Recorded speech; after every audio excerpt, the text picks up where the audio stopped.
Yeah, Florian Beerley. I am with Chubb since 2012. Obviously, Ace Legacy. They hired me to start up the product recall division. Out of my plus 20 years, more than half of my life I spend in the product recall field. So it's literally my life, which is a very interesting life. It's a fun life, and I hope I can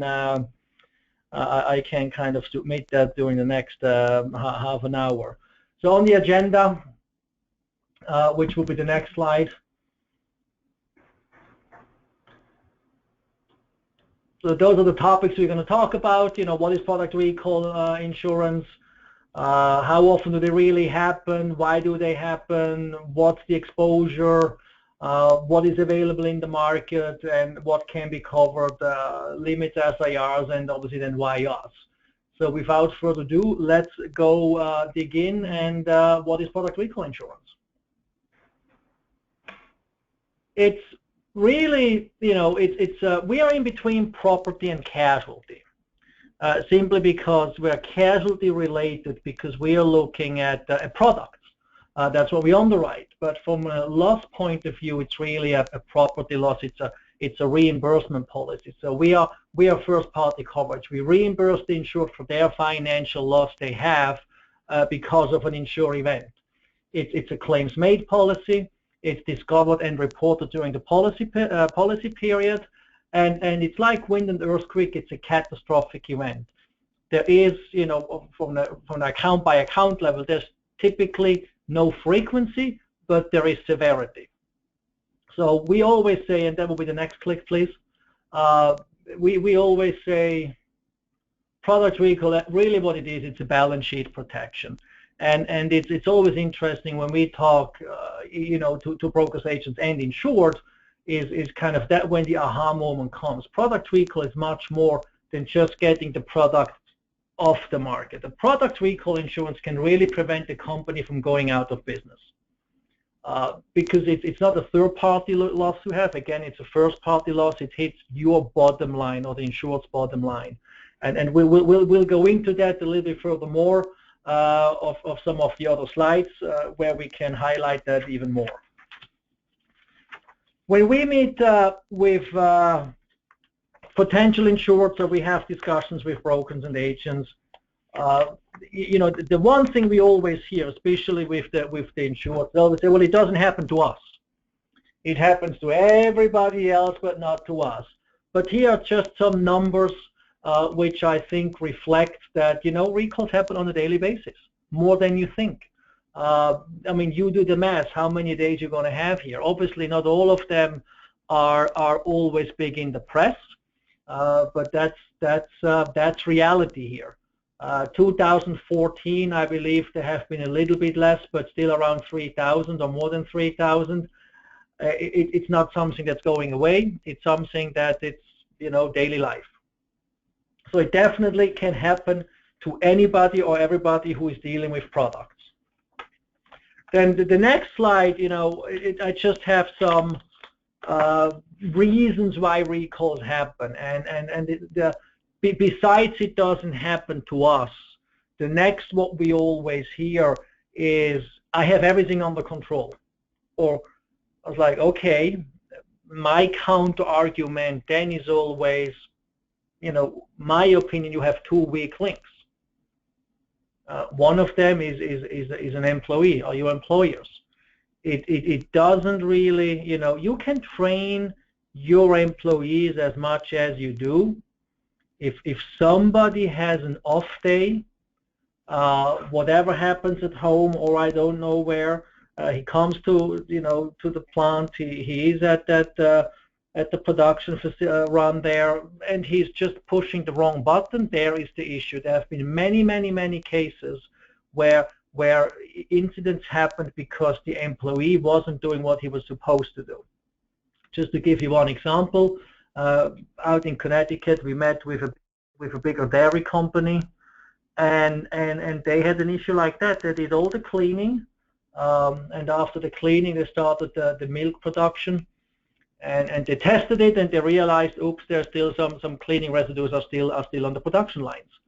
So they isolated that to a batch. Whoever the guy was at that production line did everything right up to the point where he decided that he will move the contaminated product into where it's supposed to be at the end of his shift. Well, guess what happened? He didn't do it. The next shift comes in, the shift leader sees the product there, and they're shipping it out. So that's what I mean, it can happen. The other thing, we need to keep in mind is, especially on the consumer goods side or component part side, how many, products are coming in from overseas. And so your suppliers, how well do you manage your suppliers? So that's the second weak link, in my opinion. Global supply chain. A lot of products are coming from Asia. How well do you manage your suppliers there? What steps and elements do you have in place to ensure you're getting what you are getting?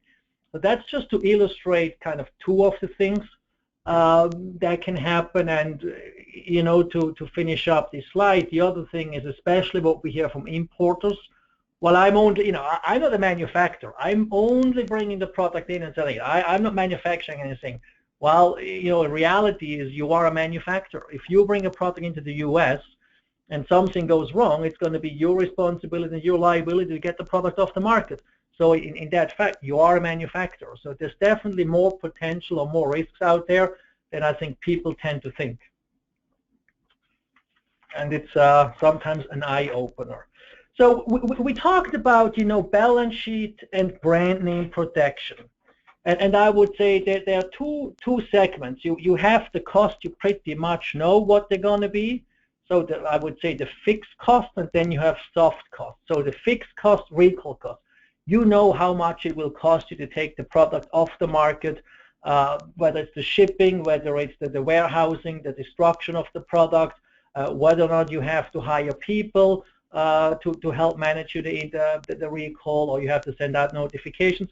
You pretty much have a good idea about that picture. You also probably pretty much know how much it will cost to replace the product, repair, restore, replace, because you know how many were affected, and so you know how much it will cost you to replace them. Business interruption, obviously, that's another factor. You can make some assumptions, and if you have to shut down a plant or a facility, for how long, what the impact is. So those are the the predictable costs. But now we have the unpredictable costs: reputational damage, loss of brand equity. Do you keep your customers? Are you losing customers? Are you losing a contract? Are you, if you are in the food and beverage industry or the consumer goods industry, are people coming back and buy your product again? That's something you cannot predict, and it really comes down to a certain extent how well you manage an incident, and that was really then defining what the financial impact may or may not be, which obviously is then tied back to the business interruption, to the loss of profit. You can come out stronger after an incident than you were before you had the issue. I mean, that may sound silly, but the more proactive you are out there and inform the public of what's going on, what happened, what you do, you may not lose anything. But if you just put your head in the sand and just ignore it, not sure if your business can survive.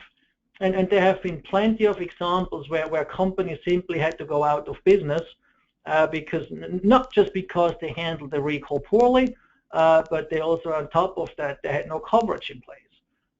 And it's, so product recall insurance, again, it's a balance sheet protection who can help you through the hard times and can keep you going.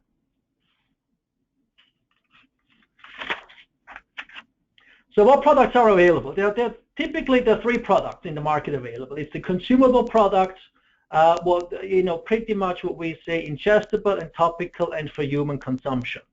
So food, beverage, cosmetics, pharmaceuticals, so whatever you can eat, drink, put on your skin, in your hair, that falls under that category. Us at Chubb, we don't do pet food, we don't do animal feed.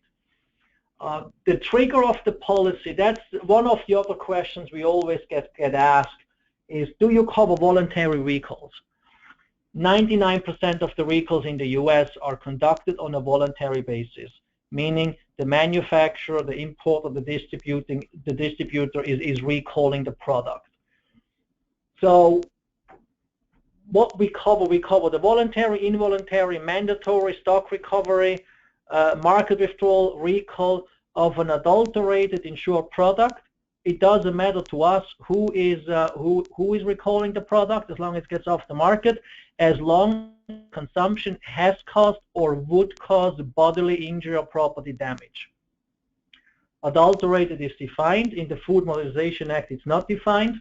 Obviously, we define what we mean by that, but pretty much we say as long as it's adulterated and as long as the consumption has caused or would cause BI or PD, the policy is triggered. Everything else doesn't really matter. Unlike under the liability policy, so I always say product recall is kind of also the first line of defense, because we don't need to have an actual bodily injury or property damage. Knowing that the consumption would cause it is enough for the policy to be triggered. So the faster you react, the sooner you take actions, the less likely it becomes a liability issue because the product has not been consumed by anybody. And you may also mitigate your loss because you're on top of it, you react, and you manage it the right way. Component parts, not ingredients, that on the consumable products. Component parts is pretty much any component you can think of which goes into a product. General manufacturing, electronic, as I say, medical device, implants, we look at implants. Invasive products, not a problem. We look at automotive components. We look at the aviation industry. We probably have, if not the broadest, one of the broadest risk appetites in the market. There are only a few things we don't look at on the consumable sides. Nutraceuticals, mainly because they're not that regulated by the FDA. And I mentioned animal feed and pet food. Component parts, there isn't really a component we don't do. The trigger with component parts, just that we don't forget about that, besides the use of the product has caused or would cause BI or PD, is impaired property, which is excluded under the GL. So impaired property, the less useful aspect, and now it doesn't do what it's supposed to do, we cover that. And that is really what component parts manufacturers buy with the policy here. Last but not least, consumer goods, finished products, again, non-consumable. Pretty much whatever you can find in a Sears, Walmart, I mean Target, you name it, you buy it for what's intended to be used, and that's it. I mean, household appliances, any kind of electronics, toys, you name it, fall under that category. The insured event there, again, it's all voluntary, involuntary, mandatory, stock recovery, market for product recall. What we say of an unsafe product, and as long as the use has caused BI or PD, again, the policy is triggered. So that's in a nutshell. I think you see by now, product recall is much more than just recalling the product. One of the things we hear is, well, I have my product withdrawal expense endorsement. That does the trick. Let's just be clear. The product withdrawal expense endorsement is not product recall coverage. It's a limited trigger. It's a more narrow trigger of the policy. First of all, the product has to be in the stream of commerce. It doesn't matter with our policy where the product is. If you find out during the manufacturing process that it's, let's say, adulterated, or it will cause impairment, or it's unsafe and the use will cause BI or PD, our policy is triggered. And the withdrawal expense endorsement typically is only covering the recall costs, which on the next slide I will go into more details of what standalone product recall is covering. our approach at Chubb, we are customized and tailor-made. We have a base wording which is recall cost and consultant cost, and definitely consulting cost, I think, is an element that should not be underestimated. You know, many companies, what they say, never had an incident, but now, bam, tomorrow they have an issue. Do they really know what to do and how to do what they have, you know, how to interact with the FDA? So that's where the consultants come into play. They're available on a 24/7 basis, and they're here to help, holding hands pretty much. The nice thing about the consultant cost is those costs are outside the limit and no SIR applies. So it's first dollar. And we want our insureds to call the hotline as soon as they think they have an issue. Even if it turns out there was nothing, we still pay those consultants' costs. So the recall cost on the base wording is then the notification, transportation, destruction, slotting fees, you name it, that will be the recall cost there. Then we have, as you can see, various endorsements the insured can pick and choose from. You know, rather than us telling the insured what he has to buy, we want him or you to come to us and say, here is what we would like to have, or here's what we need. We see a lot of contractual requirements in these days, where you know, in order to do business with their customers, they need to carry product recall coverage.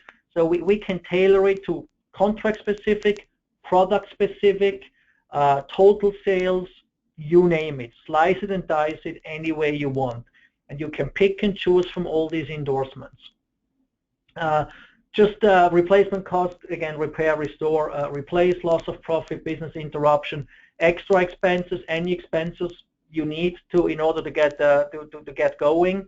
That includes salary of the employees in case you have to shut down the facility for a period of time. We pay the hourly employees. We pay that because you know, once you're up and running and they are still employed or still have a salary, obviously you can hit the road immediately, rather than now you have to go back and rehire the people, so which is a further delay, which obviously the financial impact can be bigger. Rehabilitation expenses or marketing activities, advertising just to get the sales going again. Product extortion is somebody is threatening you to tamper the product unless you pay him money. So that's another insured event. Adverse publicity is another insured event, only for the consumable product, where it's the adulterate the product. There's an implication, it's implied to the public through the press, through media, through whatever, that something is wrong with the product, even though it's not, but because of that you still have to take actions, take it off the market. So that would fall under adverse publicity. And then consequential damages is broad third-party coverage.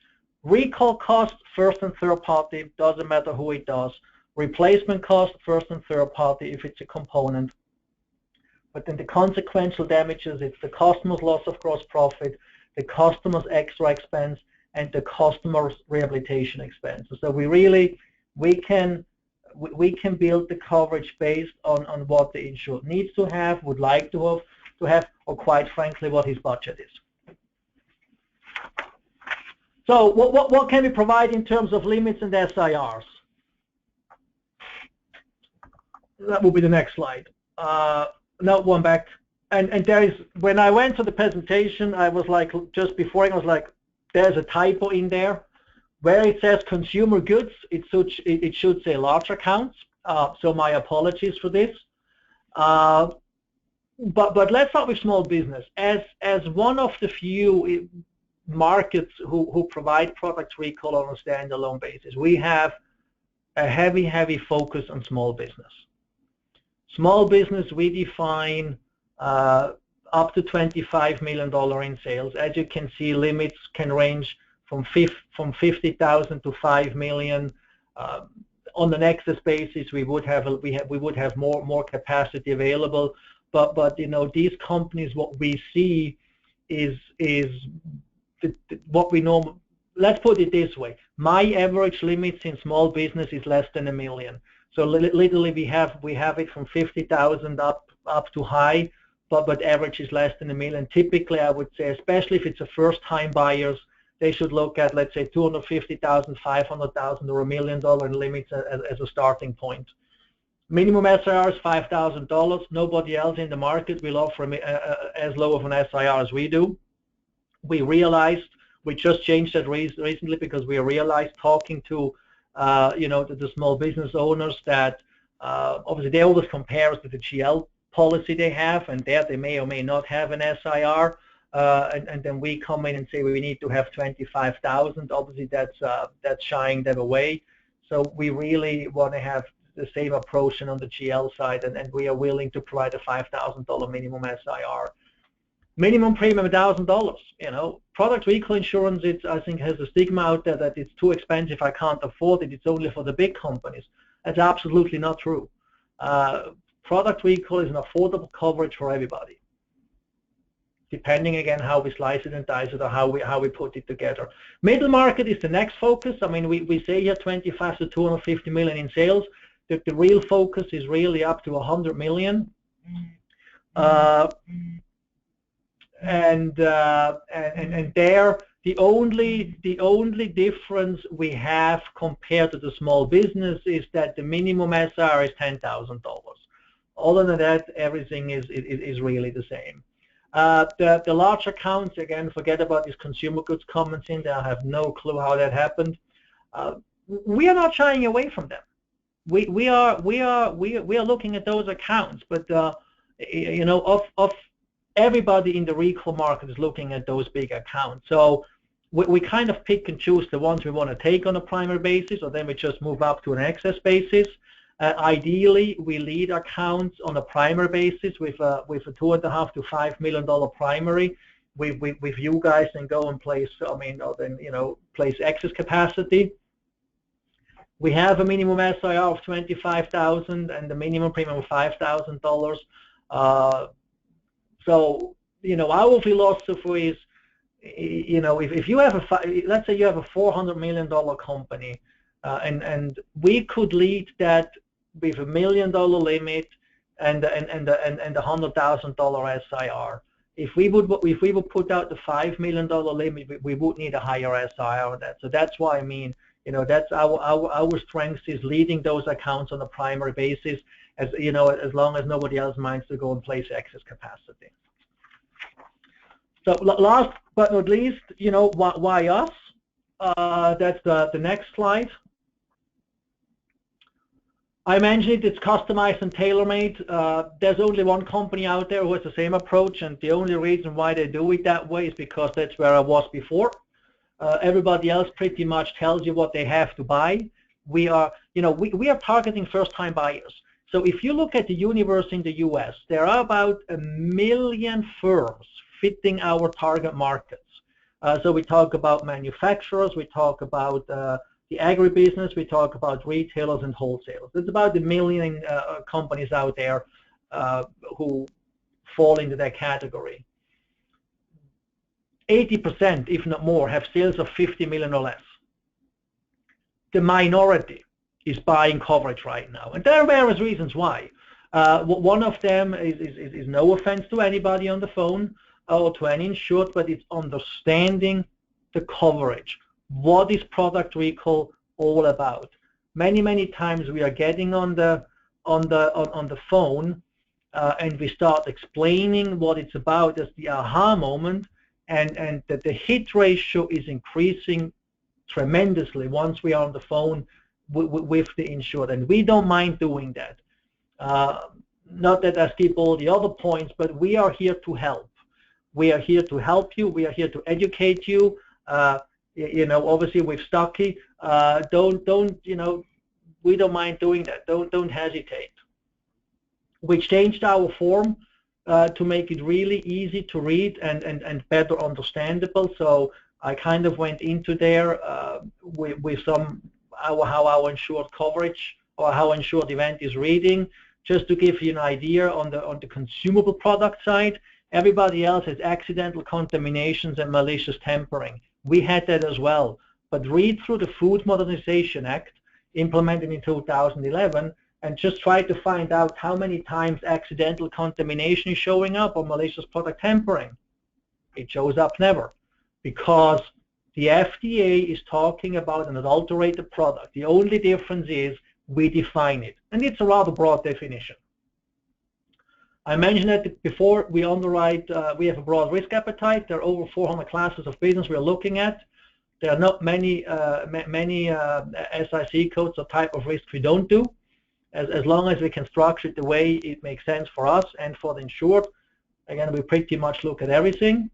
And we don't mind the indications, especially for first-time buyers. Why going through a whole process to complete all the application forms? All you have to give to Stuckey is the name of the company, website if they have it, sales, type of products, and the business descriptions. Based on those 5 elements, we can give you indications, and we give you indications with various limits and with various coverage options. Again, we don't mind doing that, because that will set the stage and say, okay, here's what it probably look like. It's a premium range. Interested? Yes, no, and then we move forward. Indications, we normally typically turn around within 24 to 48 hours. So customer service is big for us. Yeah, it's a heavy focus there. So again, we are here to help. I hope that was useful and helpful. And if you have any questions, I think we can open it up now. Thank you, Florian. That is a great presentation. Lots of great information, and we have a ton of questions. We will definitely not get to them all. It doesn't look like, but well, let's start with just a few. One of the last ones here was how to choose a limit and an SIR for like a first-time buyer. Do you have a formula, or are there rules of thumb? Do you require basically the insured to look at his balance sheet and what it would cost to recall and what he expects legal fees to be? Could you give us some guidance on how to set a limit? Right. It's one question we get asked quite often, and there's really no rhyme or reason on the limits. We have smaller companies, they buy $25 million in limits, and we have big companies, they only buy $5 million. I would say first-time buyer, focus on small business, lower middle markets. Small business, $1 million, maybe $2 million, that really should be sufficient. You can always, build up from there. Middle market, between $1 to $5 million, I think that's a good starting point. We see quite often we get asked, so the typical requests we are getting is 1, 3, and 5 on the middle market accounts, and I would say 75 to 80%, they're going to end up buying a $1 million limit, but it helps them to understand the cost, obviously, as well, which we don't mind. And then the large accounts, 5 million up. I mean, the average limit there will be 10, 25 million. But it also depends what is the purpose for the insured to buy the coverage. And by saying that is if it's contractually driven, typically that's a $5 million limits request. We have seen 10 million. But again, if you look at our portfolio right now, our average limit overall is 2.2 million, and our limits are ranging from 50,000 to 15 million, 1.5. With regards to SIR, the bigger the account, the more we ask what the balance sheet can absorb, or when does it start hurting the balance sheet, and kind of start that as a starting point. Typically, we're looking at batch sizes, daily outputs, how many different manufacturing plants an insured has, and we base the SIR on that. Again, on small business, I think more and more we see I would say 70% of our quotes we're giving on the small business have a $5,000 SIR, and again we give options. We always give the options with higher SIR, so they can see what the the impact is on the pricing, and then they can make the decision based on that. Hey Florian, this is Chris. I've got a question for you. The audience you're speaking to right now is rather large, and they are scattered around the country. Do you see any certain regions of the country that might see more of this type of business, more of these types of submissions, or any certain states that maybe some of these producers could focus on, like perhaps in their own backyard? Do you see any? Yeah, I mean, look, I mean, if it's a good question in the sense of so when we looked at the census data about what's the universe out there, obviously you have kind of the top 10 states for manufacturing and the top 10 states for agribusiness. But the way you need to look at this one is not on the regional point of view. If you have an insured who deals with products and who buys products liability, he has to look at products recall. We go hand in hand, first party, third party. It's not a question where they're based, it's a question, what do they do? Not to scare anybody on the phone here, but simply from an E&O point of view, you at least should have that discussion with your insurers and clients and say, hey, you deal with products. Have you thought about product recall? Can we give an indication? Can we have that discussion? They may still say no, obviously, but I think that's the conversation everybody should have with their insurers. Perfect. Thank you, Florian. Okay, so another one, a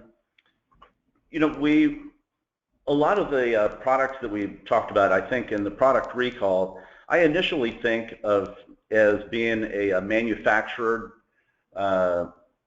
centric coverage, a coverage that we could offer to the manufacturing facility.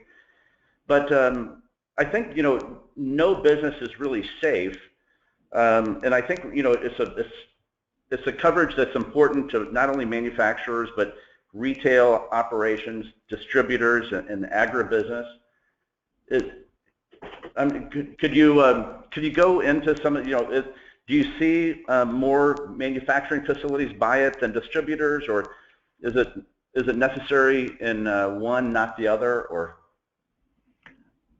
In the entire supply chain of let's say of a manufacturing process, whether it's an ingredient, whether it's a grower, a component part supplier, assembly guy who just do co-packing, packaging, it really everybody who's touching a product, the entire process is exposed, because if it's traced back, I mean, let's just take the automotive industry for a moment as an example. If you are tier 3 or 4 supplier, you send it to tier 2, then it goes up there. The tier 1 supplier, they will do a root cause analysis, and they will trace it back what the issue was, and if it happens that it was you, the tier 3 or tier 4, they will go after you to get the money back. So again, it's everybody. I mean, I know this is a very broad response, but I mean everybody. And again, I mentioned the importer as well. Don't fool yourself just because you're not manufacturing per se, but you bring a product in, you are selling it here. It's on you at the end to take it off the market. Yeah, I think people don't realize, and I talk about insurance, and my apologies for interruption here, that just touching or packaging a product or just warehousing, there is an exposure, there's a risk. I agree. Okay, well, we are 9 minutes past our time, but we have so many additional questions. Maybe we'll just take 2 more, I guess, and then we'll answer the rest of them, by email or call. Firstly, I guess, can you insure a manufacturing risk outside of the U.S., or is it for U.S.-based companies only? So right now our focus is on U.S.-based companies, meaning we need to have an address in the U.S. Coverage is worldwide. So if as long as there's a U.S. address in that sense, and they have a subsidiary overseas, we can cover that subsidiary. We are this year in the midst on implementing a multinational program so that we have local policies, are able to issue local policies. I hope we have that done by the end of the year, so that the foreign subsidiaries are no longer covered on a non-admitted basis, but actually physical, because from the claims payment, especially on the component part side, I'm just picking Germany right now, because they do not allow non-admitted coverage. So if you have a supplier in Germany or subsidiary in Germany who's supplying, I'm just saying again, BMW or whoever, and they have an issue, there's a recall, your subsidiary in Germany has to reimburse BMW locally, but we are reimbursing you in the U.S. How the money is going to Germany is not our problem. So obviously, but that is a problem, and because of realizing that is a problem, we are in the midst of setting the multinational program up. Right on. And maybe, I guess may or may not be a good final question, but would coverage apply for a product manufactured prior to the date of coverage? So on the consumer, very good question. On the consumable product side, we have no retro date because of the shelf life. So whatever was manufactured prior to inception date is covered. On the consumer goods and component part side, we typically go back 24 months. We can go further back, but then depends on the attachment point.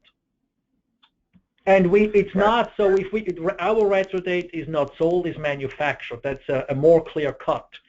So every product manufactured prior to the retro date then will be excluded. Okay. And well, I can tell you that Florian was not kidding. He is definitely willing to work with us. We just got on the phone with an agent of ours this morning on a conference call to discuss an account that is baking bread. So 9 million in revenue and whatnot. So we are there for you, and I can tell you that Florian, again, he's not kidding when he says he's there to help.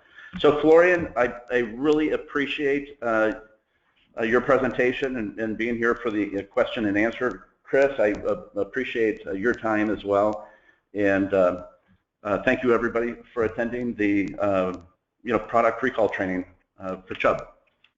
I appreciate the opportunity. Thanks. Thank you, everyone. Have a great afternoon. You too.